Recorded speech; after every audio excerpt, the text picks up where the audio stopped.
Good evening, everyone. I hope you're well. Hopefully you found us in all the new places we are tonight. I must admit, it's probably the sweatiest start I've had to a stream, but everything's working great. So hopefully whether you're watching on Facebook, YouTube, LinkedIn or Twitter, you are seeing us loud and clear. Feel free to say hello in chat. And if this is your first time here at the Chronic Pain Club, essentially we exist to start conversations. I believe that peer support is massively important. We are the only people that live with our conditions 24/7, and there's an awful lot of days, weeks, hours, months in between them sort of 10 minutes we get with our doctors and when we get to talk about what's impacting us in living with our condition. So the whole point of us existing here, I was thinking to say Twitch, but tonight on YouTube and lots of other places, is that we essentially are here to create those spaces for other people to get support, share their stories, share their experiences, get that sort of feedback, and there's only so many times I can share my story. So the whole point of me being here doing the Chronic Pain Club is essentially so that we can hear from other people and try and amplify their message and empower them and everything else. So what we do tonight, guys, if it's your first time here, then the format is I do a bit of an intro, I get to say hello to you guys and everything else. There's a few regulars that join us and we have a little hello and everything. Then we interview our special guest, which we've got an awesome one tonight. And then after that, if you want to stick around, we we hang out. Sometimes it can go very off topic. Other times we might hear from somebody's personal experiences and try and support them. And that's basically the format that we take. Hello, Lauren. Welcome in. I hope you're well. I can match the name to the Twitch handle now. I hope you're good. Near Cheeks, hello. Guys, say hello. If this is your first time here, let us know what platform you're watching on. We should get the little logo next to your name that tells us where that chat message is coming from. But it'd be great to see if other people's messages on Twitter, LinkedIn, Facebook are coming through. So just comment on the live feed wherever you're watching and we'll see those come through. Hello, how's it going, Lauren? How's your weekend been? I know you've been playing on Minecraft a lot. So guys, we have got pretty much a full diary on the Chronic Pain Club now, all the way right up until Easter. Health permitting, I always put that there because I live with multiple chronic illnesses. The people we interview often live with multiple chronic illnesses, and there's always that chance that we have to reschedule or something gets cancelled last minute. We wouldn't be much of a peer support network if we weren't giving people the option to rest when they needed. But providing everything goes to plan, we're going to be with you every Sunday night, 7 p.m. GMT, normally until about 8:30. Our Chronic Pain Club streams don't tend to last as long as the gaming ones, just because we go into some sort of heavy subjects and sometimes we have some awesome interviews and I ask if there's any questions and everyone's just sitting in stunned silence because we do talk about subjects that maybe are a little bit more uncomfortable. So if this is your first time here, guys, just to say it does come with that warning. We talk about mental health. Anyone who's following on these social media channels of mine anyway will know this, but we talk about, mental health and pain and how that makes you feel and the impact that has on relationships and finances and opportunities. So if this is your first time here, guys, just be aware that there are some some things you need to be aware of that we might pick up here. Hello, Waveney. I hope you're well. Thanks for dropping in. I really appreciate it. I take it everything's working on Facebook then, since we got a comment from Facebook, which is great. Been good so far from Lauren. Just finished pet sitting for a friend. Oh, that can't be too bad, surely. That can't, unless it was like a dog from hell or something. That can't be too bad. Who doesn't want a pet sit? Right, guys. Is there anyone else who wants to say hello? Anyone wants to tell us about what they've been doing for their weekend? Before we move on, I'm gonna have to keep taking some water tonight, guys. I'm a little bit under the weather. I feel like I'm saying that every single Sunday night. There will be one where I come on here and I say I feel absolutely brilliant. Everything's fine. Everything's fine. Is anyone watching from Twitch, guys? That'd be good to know if anyone's watching. It's not Twitch, Twitter. I will get out of that habit. We've been streaming the Chronic Pain Club on Twitch for over a year, and this is the first night we're on YouTube and other spaces. So I will get out of that habit. It just takes a little bit of time. But otherwise, I will make a start. Last chance for anyone who wants to say hello or share anything about their weekend. And then, as always, guys, after the interview, we do have that opportunity for you to stick around and share your experiences, go through your what you got going on, because that's what we're here for. And as always, if this is your first time here, I won't respond to comments during the interview. It'd be rude to our guests, but I will highlight the best comments, questions, and everything on screen, and we can maybe pick some of them up at the end. William, welcome in. I hope you're well. It's been a couple of weeks since we spoke, but I hope you're well, my friend. How's your weekend been? This is very weird not doing it on Twitch. I'm not going to lie. It feels very weird. Everything's in different places. You get so used to muscle memory that certain buttons are in certain places. So I will try and make this as seamless as possible. I do feel like I'm orchestrating things slightly different tonight. Right, guys. If that's the last of the introductions, I think what we'll do is we will make a start on our interview and bring in Molly, our awesome guest. So yeah, keep chatting away, guys. Keep talking amongst yourself in chat. It really does help live streams. If anyone's dropping in, it always helps when people can see a conversation going, and that is what we're here for. Obviously, only myself and the guest can have a mic, but you guys can still communicate and share experiences between you. Your weekend was a bit weird. That feels like something we've got to ask more about after the interview, William. I hope you're okay, though. Right, cool. Should we make a start, guys? I think we should make a start. Whilst everything's working, like, touch wood, this has all gone very well, which I'm a little bit worried about. So are we ready to bring in my guest, guys? As usual, if you watched this before, you know I'm going to say this. Can you just let me know in chat once we get started that you can see and hear everyone well? It's so much easier than me having to stop the start of the interview to say, oh, can everyone hear the guest okay? It's just awkward. So as usual, let me know in chat if you can see and hear everything fine. Jackie, welcome in. Thank you for checking us out for the first time. And guys, if you are watching for the first time, remember to hit the follow button wherever you are to basically support what we're trying to do here. We realise there's very niche conversations, but very important ones. And yeah, every follow, share, like, etc. helps. You know the drill by now. Okay, let me get rid of that. All right, let's bring in our guest, guys. So I'm delighted to be joined by a lady. Oh, let me kill this music. Sorry. I knew I wouldn't be a slick. I was going so well. Let's start again. I'm delighted to be joined by a lady who is everything basically I aspire to be. Molly Schreiber is a patient living with multiple autoimmune diseases, an astounding advocate, the community director of Savvy Cooperative, and works tirelessly to ensure that no patient feels alone in their healthcare journey. And by magic, hopefully, Molly, you're with us. Welcome to the show. Am I with you? Can you hear me? I can hear you loud and clear. This is all going far too smoothly. How are you? Good. How about you? Yeah, not too bad. What part of the world are you joining us from, just for our guests' benefit? So I'm in the U.S. I'm in Maryland, so on the East Coast, sort of a little north of D.C. Okay, cool. What's the weather like? It's a balmy 50 or so, not too bad. We kind of go back and forth. We don't have, spring and fall. We tend to have like a week of each of those, and then full winter or summer here. Well, thank you ever so much for joining us, particularly on a Sunday. I know it's not always the most convenient day for people. I really appreciate it. Do you, for anyone, we'll deep dive into everything you're about to say as a bit of an overview, but just for anyone who's not familiar with your work or what you do you just give a little quick introduction about yourself and what your role is and everything? Sure. Yeah. So you mentioned that I'm a patient. So yeah, I've had type 1 diabetes since I was a little kid, and then rheumatoid arthritis for a little over a decade now. And then I also have the pleasure of working for Savvy Cooperative.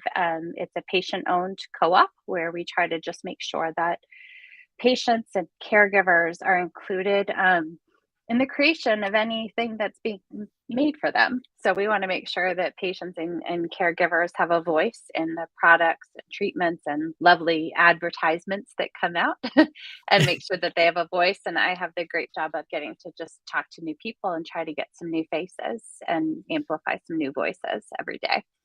That's awesome, and I've got so many questions and comments about that side of your role. So we'll save them for later. But I suppose just to get started, the community here absolutely loves like a not because they're morbid, just because of that fascination with the diagnosis journey and them challenges. Because a lot of those people go through that once, and if they're unfortunate, a couple of times in their life, and and we don't really talk about it enough, and because that tends to be the longest bit where you're stuck in limbo. So I'm not going to assume which one of your conditions came first, but do you want to just maybe talk about your sort of first experience with one of those, and what that looked like for us? Sure. Yeah. So, growing up, my father actually had type 1 diabetes and his father as well. So, I don't really know life without it, you could say.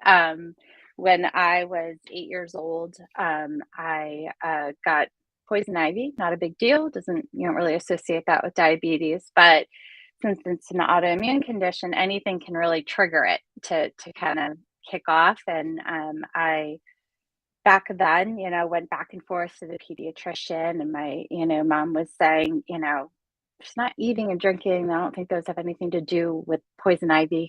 It seems like these two things don't add up. And after multiple visits and going back and forth, my father knew to test my blood sugar himself, and he did, and it was very high. And I was immediately admitted to the hospital and diagnosed with type 1 diabetes. And so I'm 43 now, so I've had, 34, 35 years of this disease. And honestly, because I grew up with it, because I grew up around, injections and blood testing and all of that, I think it was a bit easier. So I always share that my diagnosis with rheumatoid arthritis was the one that really threw me for a loop, because I didn't know what to expect, or I thought I knew what to expect. And as you don't really know until you are diagnosed. So, what sort of age did that? So, I suppose, yeah, with the family history and everything, diabetes probably didn't feel that unnatural, and you'd had that exposure. But yeah, what sort of age and did the rheumatoid arthritis thing start, and how did that first sort of present? Because I know not everybody makes that connection from day one. Yeah, I was about 31, and I had gone away for the weekend, and my elbow started hurting. And I thought I had maybe carried a bag funny, when you travel or in the airport. And my arm eventually locked just like this. And I kept going to orthopedist, and I kept going to my PCP, and they would say it was tennis elbow, or I was favoring it. That was my favorite, because you can't touch your face or like put your shirt on. There's not much you can do when your elbow doesn't move. Um, so kept going back and forth over about, I would say, like 8 weeks. And then very quickly, I had trouble walking down the stairs, and I had to start sitting to go down the stairs in my house. And couldn't, my hands, were hurting, were so swollen, everything was. And I went back to my general practitioner and said, something's really wrong. Like, this isn't my elbow anymore. Like, something's really wrong. And luckily, she listened and did a battery of blood tests. So I was very lucky to have someone listen to me and test me. And then I was also lucky that my rheumatoid factor tested positive. Not, I know not everyone has that experience. And yes, and that's why I say I know that I'm lucky, because that, quickly got me a diagnosis. Yeah, And I know that's privilege. I know that that is not the norm for so many people. yeah. And what was that sort of then time span between that sort of onset to you getting a name for it? Probably about 4 months. So Oh, it okay. came Yeah, on sure. very So, quickly for yeah. me, and just got to the point that I would fall asleep getting my hair cut. I couldn't, I had, fatigue at levels that I hope to not experience again. But that just things that didn't add up, that just felt very strange for me. Yeah. Yeah, so I'm one of those people. It doesn't show in blood tests. So mine technically goes as juvenile idiopathic arthritis and is more linked to psoriatic disease. But yeah, commonly that would show, and mine doesn't. And even to this day, like however many decades I've been living with it now, I will still get a doctor say, "Well, your bloods look great," when you're telling them you're in agony, and that is, yeah, it's the most frustrating thing. So you're fortunate, but I would say yeah, don't feel bad about that. That obviously got you the help you needed quickly. Did so obviously you got the diagnosis and everything. What then did the treatment look like, and how long did it take you to find sort of a combination that worked? Because that tends to be the next sort of lengthy phase. for a lot of people. Yes, you summed that up very well. So here in the US, and especially in the area that I live in, you can't just make an appointment with a rheumatologist. You actually have to send over your records, and then they decide to take you on as a patient. And so there's a very big backlog to get in to see someone. And so I'd had a point, and this was December at the time. I'd had an appointment in April, very far out, but I was very much struggling. My general practitioner said, "I'm not telling you to go to the emergency room, but I'm telling you to go to the emergency room." And I was like, okay, because I had so much pain and stiffness and everything. So I went, and I'm going to use that word lucky again. But a rheumatologist happened to be visiting a patient that had been in an accident that was their patient, and they were seeing them a couple beds down from me. Ah, okay. And the emergency physician told him, and he said, "I'll see you tomorrow morning, bright and early, 7 a.m., before my office opens." And he did that for me. Wow. And changed. I mean, I don't know what things would have looked like if I had waited that 4 months. Would my elbow have ever, I mean, you see me moving it now, Yeah. I wonder what would have changed. But, I had the fun start on methotrexate, as many of Yeah. us do. And then the fun of, we need something to go along with Yep. methotrexate. And and here in the US, I always point that out that I'm in the US, because this is why. My doctor said, "Well, which commercials have you seen on TV for a biologic?" And to this day, this is something I struggle with, because with diabetes, the type 1, everyone uses insulin. Yeah. Yes, it's not perfect, and yet I don't want to discredit how hard living with diabetes is. I don't mean that at all. But with rheumatoid arthritis and other types of arthritis and autoimmune diseases, they don't know yet which biologics or which medications are a good match, just yet. And so it is a gamble, but it's a gamble enough to say, which advertisements have you seen? Because that's how we're going to pick what to try on you. As somebody in the UK, I will never get my head around people telling me that you're That's just why I pointed sitting out at home US. and I seeing, knew I had to point that out. But yeah, so I tried Humira, and within 2 months, my arm straightened. Okay. I mean, I had physical therapists trying to bend it, and all sorts of things. I'd be lying if I said that I haven't been on and off a lot more medications over the past 10 years. I've learned that, since I also have type 1, and some other autoimmune stuff, I get sick really easily. So Yeah. Humira, although was a godsend, it gave me asthma due to a horrible chest infection I couldn't kick. And so I always play that balance of strong enough to get my, disease under control, but not enough to kill off every bit of my immune Yes. system.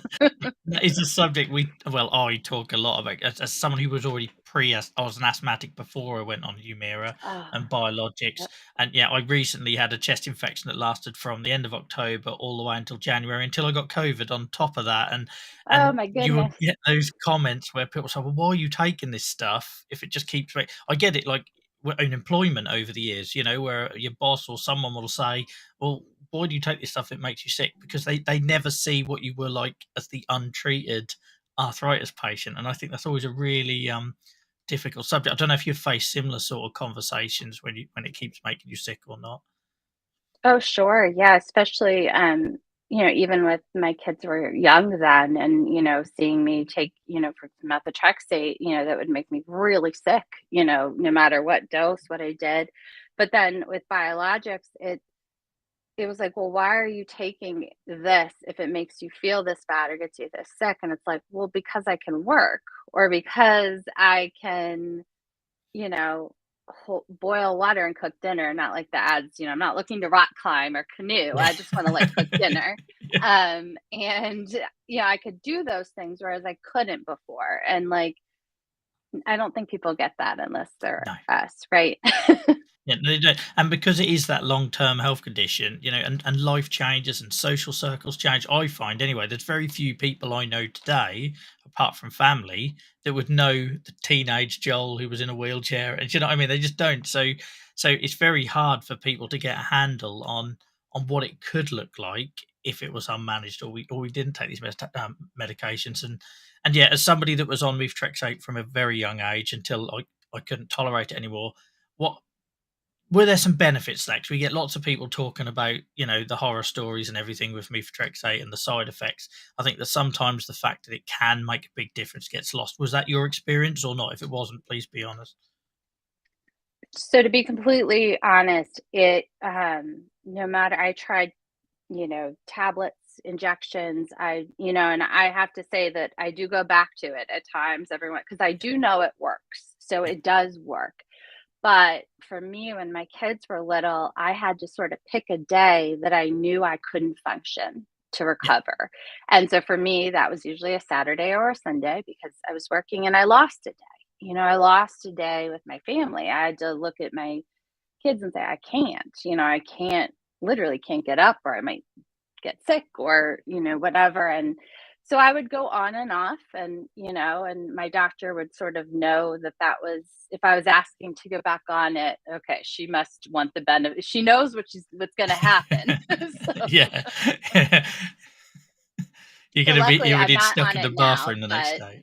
exactly. And so, and I, tried every type of remedy, I could think of, because there was benefits, and it Yeah, it does really help. It's just, unfortunately for me, no matter what dose I take, it makes me incredibly sick. yeah, And so I got tired of losing a day, yeah, honestly. You know, I'd yeah. I rather used to take feel mine.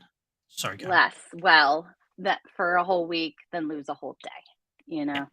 Yeah, I totally get that. So I used to take mine on a Friday. I used to take it from the age of like 14 until my mid 20s, until I had a problem with my liver, and I used to have to take it on the Friday because I knew if I took it on a school night, if you like, there was no way I was getting out of, from having my head over the toilet for the next day. But I think the Yeah. reason I mention it and the benefits, and like you say, you go back to it occasionally, as I don't know what it's like where you are, but here in particular, and over the pandemic where there was lots of sort of social media growth and people sort of sharing their stories, it gets such a bad rap, and it is a difficult drug to tolerate. But it just makes me, I always find it quite curious how people will talk about the constant chest infections, ear, nose, and throat stuff with biologics, but somehow methotrexate is so much worse. But in my personal experience, it was throwing up the next day on methotrexate, or getting months and months of chest infections a year on biologics, which, to be fair, doesn't really one doesn't really weigh more than the other. That's just my experience. Yeah, and you actually, like you just mentioned, you really just kind of weigh, what do I lose, like a whole day, or do I really lose a long time because Mhm. I'm very sick? Or Yeah, yeah, and with methotrexate, you could also like take a weekend off if you really wanted to. yeah. You could control that, whereas biologics, once they're going, they're And usually and going. once So something's got in, that is like trying to yeah. get rid of that. It's like so my I've got a 4-year-old, and he basically had something coming back from nursery from September to Christmas. He was basically ill every other week with something. I was basically like him. I was basically like that, but with less resilience, And Yes. so I talk about it a lot because I think we have a real issue. We over here, I don't.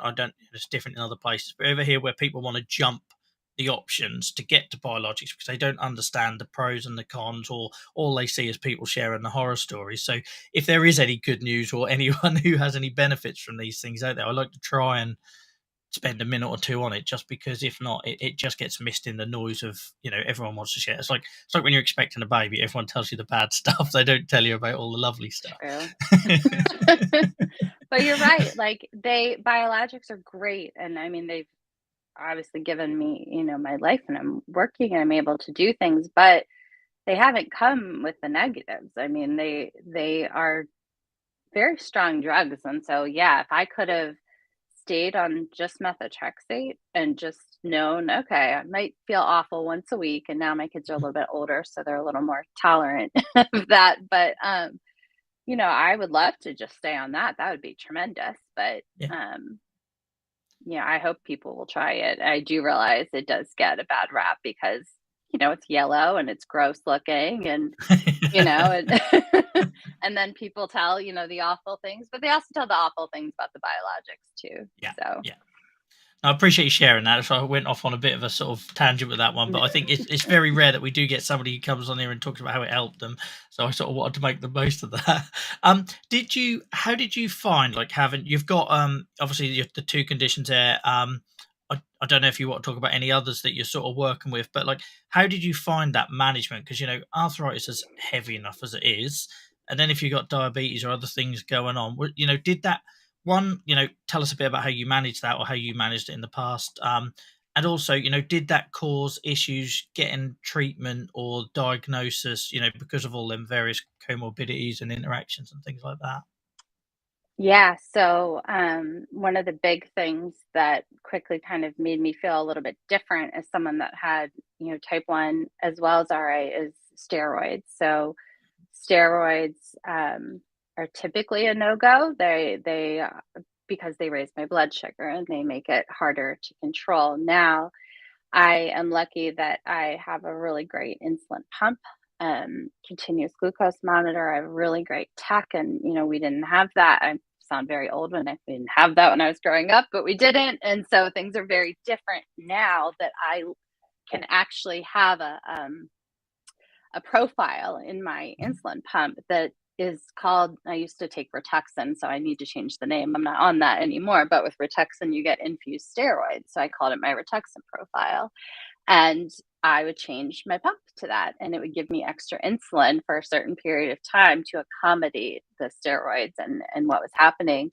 Um, but a lot of the issues that I have run into are funny. So I go to like a cardiologist for a checkup, and I said, how often do I need to come back? And I was thinking because of the diabetes, I didn't think of it with rheumatoid arthritis. And she said, oh, well, I actually want to see you every year from the rheumatoid arthritis. Diabetes is no big deal now with the tech that we have and the way we're able to stay in control. And that was very eye opening for me and for a lot of people, it's not just your joints, it's a lot more. And I think that, I've shared that with a couple even coworkers in the past week. A lot of people don't know that. They don't know that it's not just a big ankle, or, Yeah, or yeah. something like that.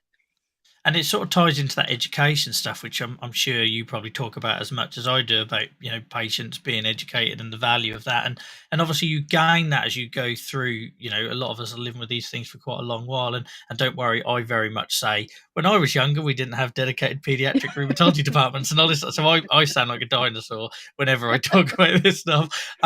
But there we learn as we go along. But one of the things I think there should be is a lot more sort of like that education. For example, here when you get your biologics, you'll have a nurse come around and they will tell you the do's and don'ts, and then that's the last you hear about it. And people forget that there's certain foods you should avoid, and it can lower your body temperature and mask a fever and all these sort of things. Do you find that as the longer you've lived with these things, that education has helped, or have you received any education like around your conditions that has helped you live better with it? Yeah, sometimes it's funny because when I'm put on like a new medication with an injection, I always get someone saying, "Well, you're going to bring you in the office and show you how to do this," and I have to say, "Well, I've been giving myself injections since I was 8, so I think I'm okay in that respect." And it's always a good laugh. But in terms of like the education, I think it's being kind of like you mentioned with getting sick, being reminded that the slightest thing can really turn into a lot more, and you have to be very aware. Just a cold quickly turn into bronchitis, quickly turn into pneumonia. You have to be so on top of all of the other things because your immune system is so suppressed from these medications. And I find, I don't know about you, but and I'm not going to talk about the pandemic too much because it feels like it's all we've talked about the last 2 years on this show. But like there was at least that it became part of, like, over here anyway, the conversation which just people maybe didn't get before. Even family members who wouldn't maybe quite understand that how low your immune system's knocked down in order to stop all this overactivity. For me, that was the one thing that came out of that situation that helped me a little bit, because people were talking about people that were high risk and starting to understand about that. I don't know what your experiences was on that side of the pond. Yeah, very similar. It felt just like people understood for a second what it was kind of like to live in our shoes. And I don't, not that I would ever want anyone to get COVID, but if you've had it and you're not an autoimmune patient, you got a little taste of what fatigue is like. For example, it came through my house and my husband had it and my kids. And for the first time, they kind of got a glimpse of that it's not being tired. It's a fatigue that you can't explain, but like I mentioned, I don't wish COVID on anyone, but I feel like people got a little glimpse of sort of what it could be like. And they didn't want it. No, They didn't want that's that it. wading through water. I feel like I spent years trying to explain to someone I'm not tired, I'm not being lazy. And for me, it's always like I'll have the pain spike and then it's almost like a hangover. A bit like methotrexate gave you a hangover the next day. For me, I'll Yeah. always get like a fatigue hangover. And I guess it's like your body being in fight and flight and all that sort of thing. But trying to explain to people that it's like I'm wading through water, just climbing the stairs or, Yeah. doing simple. And I can't It is, find a go better take a way of nap, explaining. and you're like, "No, No, and it yes, literally I would won't. love a nap, but the Yeah. nap isn't going to cure it, No, it unfortunately." doesn't. Yeah, Yeah. the only thing I've found that can slightly help around sleep is if I do like little 20-minute power. If I go past that, I feel 10 times worse. But if I do like Yep. little 20-minute like a power thing, it kind of allows my body to reset a little bit. But yeah, nobody will ever understand that whole fatigue thing until I've experienced it. And I don't want anyone to to experience it because Yeah. it's more debilitating to me than having to use a mobility aid or something because it's like this whole body thing, isn't Yeah, it? you don't have any reserves. You don't have that ability to just push through a quick, and I'm not talking about, lifting a car. I'm talking about like carrying groceries or, Yeah. whatever. You don't have that little reserve to be like, I'll just do this one last bit or this little, you don't have it. You just don't. No, no, totally. Yeah, totally. And I've had to actually cancel these sort of discussions before halfway through or cut them short because again, like the brain thing, how it Oh, affects my ability to think, and it's like I don't know. I can't remember what I did yesterday, let alone try and do something on the fly like this. And yeah, and as somebody that I never experienced the whole brain fog thing as a child with arthritis, I just didn't. It's only since I've got older that that's become interesting. more. Yeah, I never had it as a kid, or if I did, to be fair, back then, that the idea of treating children with juvenile arthritis was just stick them in a hospital bed for a couple of weeks and throw everything at them. So whether I'd have even noticed, fatigue or brain fog, but definitely as I got older with that journey, that's become more of a problem for me personally.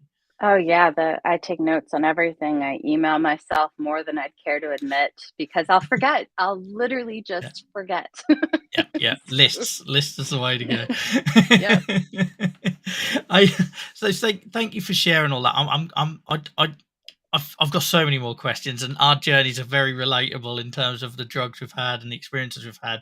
But I'm really keen to ask you about what got you into the advocacy space, and I could probably guess as someone who's been there myself, and we have had lots of people on where there tends to be that sort of coping mechanism thing. But what was it for you, or how did that start, and where did you know, first get that sort of experience of the sort of power of your own story and voice?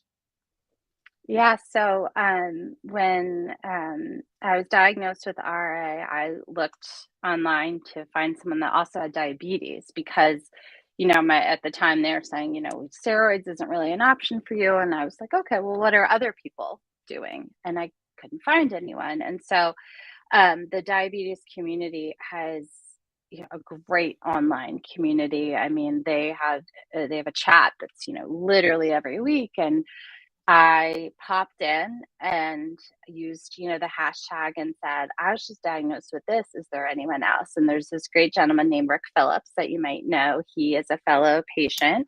And he said, you are like me, and I've been looking for someone like me. And I finally met someone that had both. And so it came about via a chat. Um, Again, I just started sharing my story, but because I couldn't find anything like it, I couldn't find the help I needed. So I just kind of showed the ins and outs, the good, the bad. Today I'm able to work and go to the gym.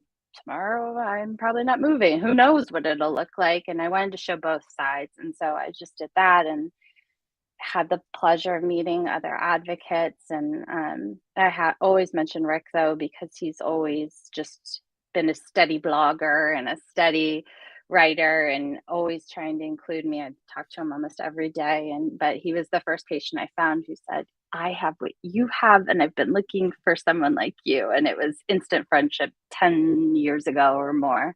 That is amazing. And how, like, and again, I know we talked a lot about how people won't understand that feeling of being seen and somebody else getting it. You know, like the fact that, people ask me why I do all of this stuff, and I don't know why I do it sometimes when I'm exhausted. But it's that, like, the fact that I'm sitting here with a smile on my face, hearing like you sharing stuff and thinking, yes, that's exactly how I felt. And people, I think they need that. And like one of the reasons we exist as a whole peer support space, and that is essentially what it is, isn't it? Hearing that bound to echo back from somebody else that can relate to your experiences. Yeah, you don't have to explain yourself. You get to just show up, and it's one of the things that I really like about where I work, because a lot of us that work there are patients. It was co-founded by patients, and you don't, prior to working at Savvy, I worked for hospital systems and nonprofits, and if you call out for a day, they don't understand. And, it's, well, when will you feel better? And it's like, wouldn't I love to know, or like, I'm never going to feel better, but I think you're asking, when will I be able to work next? Or, whatever the question is. And Yeah. so now working at Savvy, that burden, I didn't realize how heavy that was until I didn't have to carry it anymore. And you're surrounded by people that, like you just said, that get it and don't ask questions like, when will you feel better? Because they know that, oh, isn't that a great question? Yeah. Wouldn't we all My, like to know? my favorite is that, are we going to do this so you can concentrate on getting better? As if I'm not willing it enough, Oh, yes, or let me doing want everything. it now. Yeah. Yeah, let me just read That's some the problem. motivational book. I'll just envision it and then I'll be perfectly healthy. Yeah. Yeah, I can't. It's amazing to know that those spaces exist. As somebody that went like a good chunk of like 10 years perfectly fit and healthy, and I was building my career and everything else, to then what happened in the pandemic, particularly here in the UK. For anyone who's watching who isn't here and isn't familiar, a lot of us couldn't get access to our treatments, or treatments stopped. There was a period where we couldn't get blood tests done. It was just not a fun time. I think I went like 2.5 months without sulfasalazine because it just wasn't available, and so it induced all these flares for lots of people like me. And you suddenly become a different person. You don't know how to have those conversations with employers and everything else, because they're like, well, what happened to that Joel of three 3 years ago, and that really reliable one who was never sick. And yeah, to hear your story, that there are places out there that embrace that holistic view of the person and see the value in the person despite their condition or disability, it just, I don't know, it brings me a lot of hope.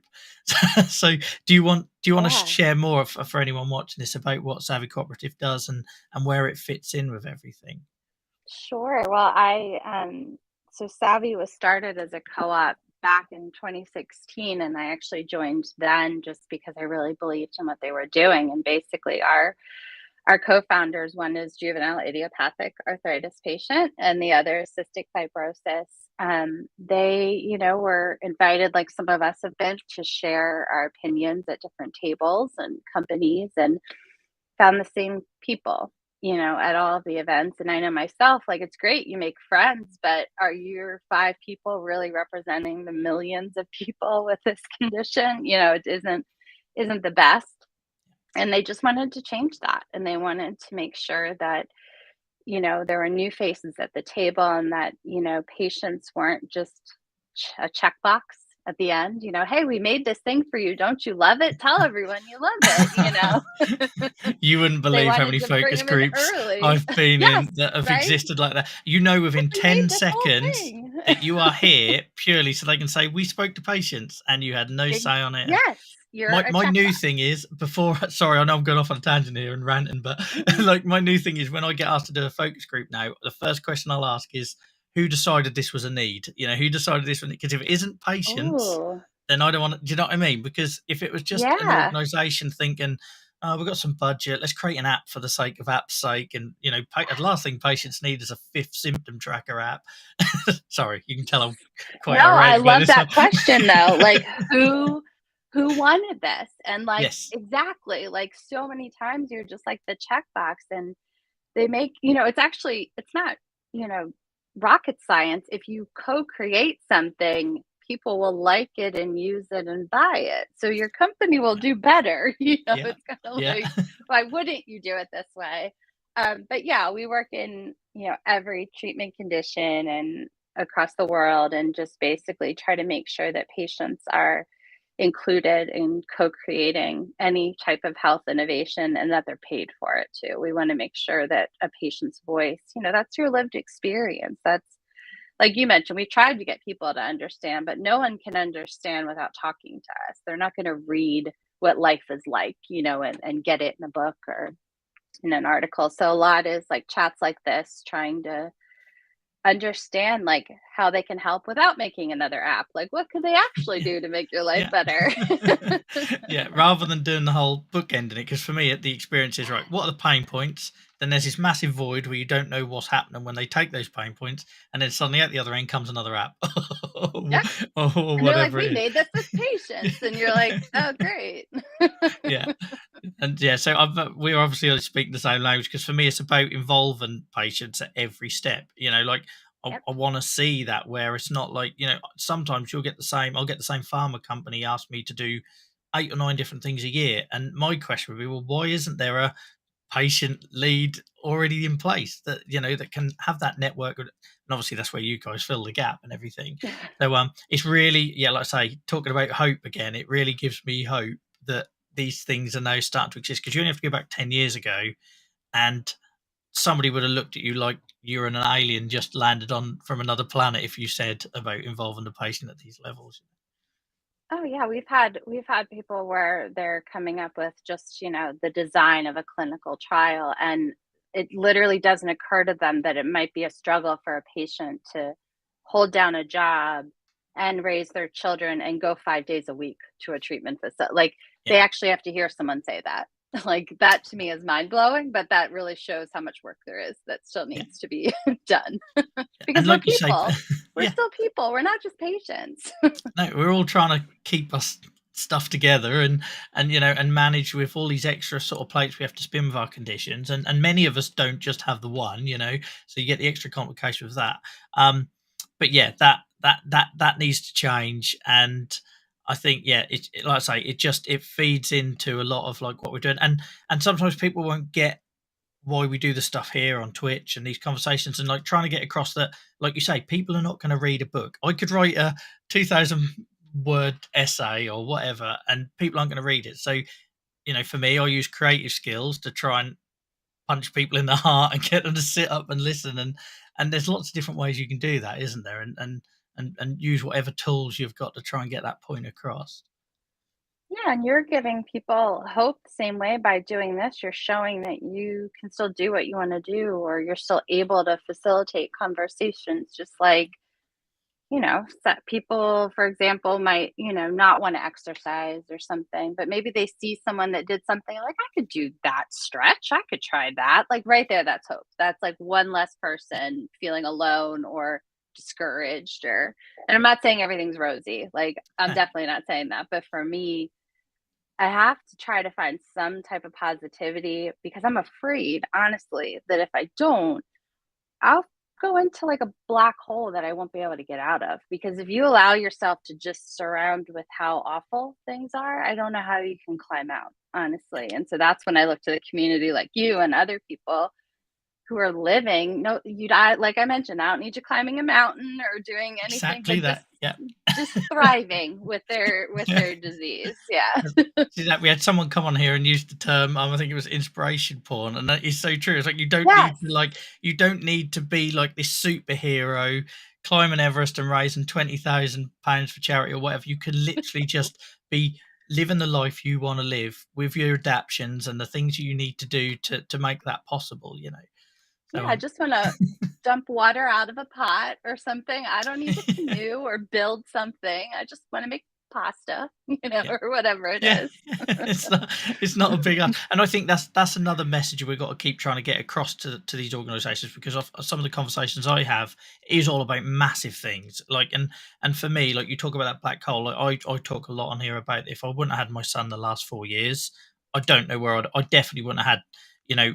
I do a lot of like CBT and stuff, and they'll always ask you, well, what's your I can't remember the term they use, but not like lifesaver, but what's your focus that gets you out of bed in the morning? I'll always talk about my son, and so for me, I'd like to do these focus groups and things where somebody will, ask on those terms, not about like you want to run London Marathon? No, I just want to be a dad. And if my son asks me to chase him around the garden, I want to be able to do that without worrying how many days I'm going to be laid up afterwards if I Yes. participate.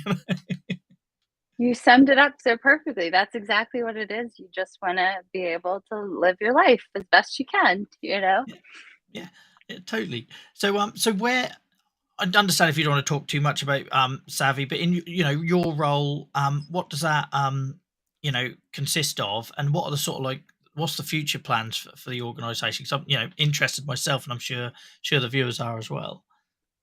Yeah, we've grown a ton. So I've been there a little over 2 years, and when I started, there were 6 of us, including our 2 co-founders. So we're very small, and now we're at 20 so employees, and so that's a lot in 2 years. But my job is getting to just literally try to talk to new faces, new patients, new people, and try to get them to realize that their voice is valuable, that their voice, they should not, a lot of us, I'm sure, see ads and things on Facebook for do this survey or click this thing. And I just want to make sure that patients know to be careful that their lived experience is that it's theirs, and that it should be protected, but shared appropriately. And so always looking to get new faces. And then, I mean, we are just honestly growing so much. We have so many projects. I can share one that we've done. They don't all wrap pretty, as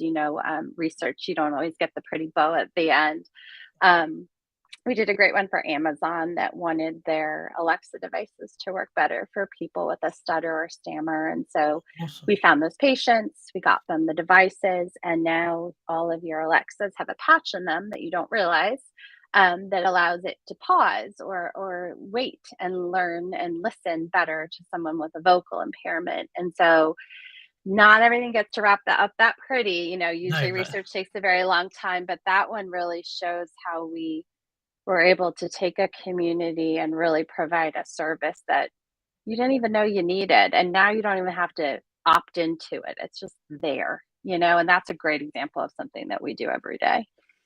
yeah, and that is so nice to have that example because, like you say, you'll normally come in at a little bit, or I know I'll do a bit, and then it hands over to the next person, and yeah, to be able to see that end product, that must be so hmm satisfying and sort of fulfilling. Yeah, that's brilliant. Yeah, and it felt good because I got to learn, for example, that that community, they don't get a lot of support, because there's not money in it, right? We all know how that is. If there's not a big drug, there's unfortunately not a lot of support. And so that's just an example of like something I get to learn every day about different communities because we work in every, different condition, the rarest of the rare, or men that use an app, which that's also sometimes just as hard as rare versus, but because of that, I learned so much, but I also learned how much we all have in common, across conditions, that we all deal with pain and family and expectations and mental health. And it's just really eye opening how much we all really do have in common. Yeah, the mental health side, I talk a lot about it, probably too much for for some people's liking, but for me, it just surprises me why we're not doing having that conversation more, especially here in the UK. Like stereotypically, men are find that very difficult, and if you'd asked me 10 years ago before I found my voice, I would have found that very difficult. So I think the least I could do is sort of facilitate that. But it's things like the guilt that people feel with long-term health conditions that they absolutely have no reason to feel, but we all put it on ourselves, don't we? And you talked earlier about burden and the weight of things. And for me, it's that sort of thing. And I'm sure in your role, you probably see that across all the communities in different forms. Yeah, especially the word burden. I mean, Yeah. that's the word, right? Like you feel sometimes like, oh, I'm always asking for help, so maybe I just shouldn't ask this one time, or meanwhile, my husband would be the first to be like, "What are you talking about? Like, I'm that's what I'm here for." Like the word burden doesn't even come into their minds, but that is to me probably the hardest part, what you just said, the burden and the guilt feeling. Yeah, and my wife was the first to say, "What can I do to help?" And like, you just don't. you don't know how to answer it because Nothing. it's just I'm like, fine. yeah, I'm fine. yeah, I'm fine, I'm okay. And Like, she probably says, "No, you're not. I can yeah, no, tell." yeah. I have two states. I'm like really miserable when I'm really struggling mentally, or if I go really quiet, then she knows. Like if I ever shut up, then I'm in a lot of pain. They're pretty much my two states when I'm not doing too good. Yep. And she knows. Yep. Yeah, And meanwhile, that's you'll it. go, "I don't need anything." Yeah, that's it. And then 2 days later, I'll come up with another idea. Like tonight, we're doing this on multiple platforms where I don't help. But like I say, it's that it for me anyway. It's that therapy. It's that empowering. That I don't know. There's certain bits of our conditions we can't control, but providing platforms and helping others get their voice out there, it's just something. I don't know how you feel, but for something that I can do, I don't know, just makes it a little bit more palatable living with everything. Yeah, and it kind of lets you feel like you have a little control, like you kind of can dictate for a little while what you're going to do because a Yeah. lot of times you don't get that opportunity, unfortunately. So I can't imagine how rewarding and empowering your role is, and it must be brilliant having those conversations with people and getting certain people into those conversations as well. Like, yeah, it's just incredible. I feel Um, very lucky. I honestly, if I had to say my biggest struggle, it's not working because I really love what I do. That it's cheesy, I know, but it doesn't feel like work. And I have experienced, not feeling that way for a long time, so I do know the difference. yes, yeah, totally, and I'm sure people can relate to that. And like I say, we have so many conversations on here where work is a massive issue for people, either the pressure to keep paying the bills and keep in work, or trying to find a flexible situation. And it's so nice to hear the other end of that, and somebody has gone through that journey and found something that works for them. So thank you for sharing that. I needed to hear that this week, if nothing else. Oh, So I'm oh, sure lots of good. other people would as well. I'm really conscious of your time, especially because it's a sundown. I don't want to take any more time away from you and your family. Um, is there anything you want to that we haven't maybe covered that you want to pick up on, or if there's any sort of this is your opportunity to plug if you want to tell people where they can find you, or if they can where they can get involved with the savvy work? Yeah, over to you. Okay. Yeah, I was gonna say, I definitely I try to share on Instagram. It's Molly Schreiber. But I have to warn you, if you don't like cats, you're probably not going to enjoy my page very much because I do love my cat, and so he is featured usually more in stories. I try to keep a little civility on my actual page, but I do try to show like literally the ups and downs. So sometimes it's a great day and I'm at the gym, and other times I'm wearing, the ice all over my hands while I'm trying to type. I really do try to show both sides. And I've met so many great people through Instagram and Twitter. I feel very lucky that I've been able to connect with so many people through this lovely disease that I never would have met before. So I hesitate to say that it's a blessing, but I wouldn't know these people. I wouldn't be here talking to you without it. So I am very Yeah. thankful for these communities. Yeah, and like I say, for me, it helps me cope as well. And just like before I let you go, I just want to say, yeah, it's very rare that I get somebody on and you can go back and watch the other shows. I'm not just saying this. It's very rare that I get somebody on that I can relate to so much, not just in their experiences, but also their mindset and what they're trying to achieve and what they're doing. So this has been an absolute. I've had a bit of a rough day today, and this has been an absolute Oh, joy to sit and listen to you talk. And I'd love to have you back again if you've got anything coming up or any new projects or anything you want to tell us about. Then the door is always open. of course. I mean, I honestly, it's the best because the time went by and I went, oh, wait. And then I was like, did I talk too much? Yeah, not at all. But No. it was that wonderful to speak with you. Like, truly, like, I just really appreciate people that understand sort of throwing a positive light as much as possible out of necessity a lot of Yeah, times, but yeah, also just because it truly does make things a bit better. yeah. It really does, and I say it's my therapy too. So yeah, thank you for joining us, guys. Anyone watching this either live or recorded, I will put links back to Molly and Savvy Cooperative in the description. But yeah, we had some lovely comments come in whilst you've been talking. I've tried to share a few of those on screen, but I will let you go now, Molly. Thank you so much for joining me on your Sunday. Enjoy the rest of your day, which I'm sure you've got a few more hours left of it than we have here. And I very much look forward to doing more of you over the year on socials and everything else. Thank you, Joel. I hope the rest of your day continues to be a bit better too, even though you have a little less time than I do. Yes. Well, thank you so much for joining us, Molly. Have a good day. Thanks, Joel. Bye, everybody. Guys, how awesome was that? How awesome was that? Like, it's very we try to keep it diverse on here, and we try to cover lots of stories, and I've got lots of other stories coming up. I don't know, but just to get one that was so relatable, I'm like, maybe it's just the day I've had, but I'm sitting here choking away a little bit at some of the things that they're doing and trying to achieve. And yeah, it just and to know that there's organizations like Savvy Cooperative exist now, when years ago that just wasn't. And we talked a little bit there about the experience of those of us that do the advocacy stuff and get involved with focus groups and stuff like that.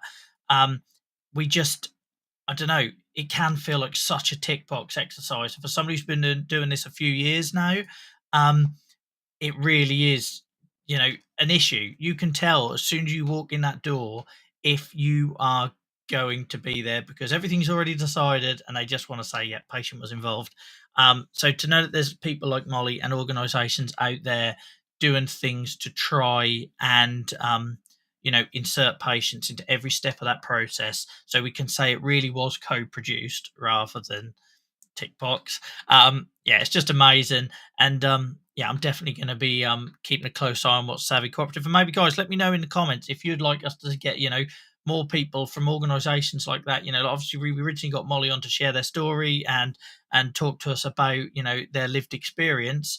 But it was great that we had that sort of like other dynamic of working in the role that she does. If you'd like to see us get more people in those positions that can tell us about what they're trying to do to help and how they're working with lived experience and patients' experiences, then yeah, let me know, guys. I hope this has worked well tonight, guys. It feels like it has. Like, we connected to all the platforms straight away.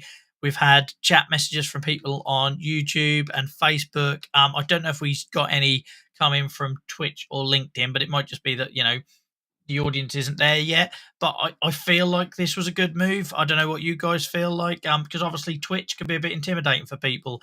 I've had so many messages over the last year when we've been streaming over on Twitch where people would say, oh, I'd love to watch, but I don't really know what Twitch is. Or I went on there once and people were shooting people on Call of Duty and I didn't really get it. And I totally understand that. It's not the most obvious place people go for talk shows.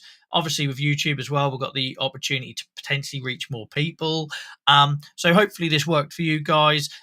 Just very quickly, for the guys watching on YouTube, I appreciate you don't have your emotes and everything. I saw some comments about that. But similar experience. Did it work okay? Was it? I obviously have never seen the YouTube chat box or anything on a live stream. I've never watched a live stream on YouTube. Probably should have done that before I started streaming on YouTube myself. But yeah, let us know, guys, either in here or over in Discord. I haven't got buttons when I'm doing it on this platform, so I can't do a link to the Discord. But if you look on my other social media channels, you'll see where you can join that if you want to get more involved on the Twitch side.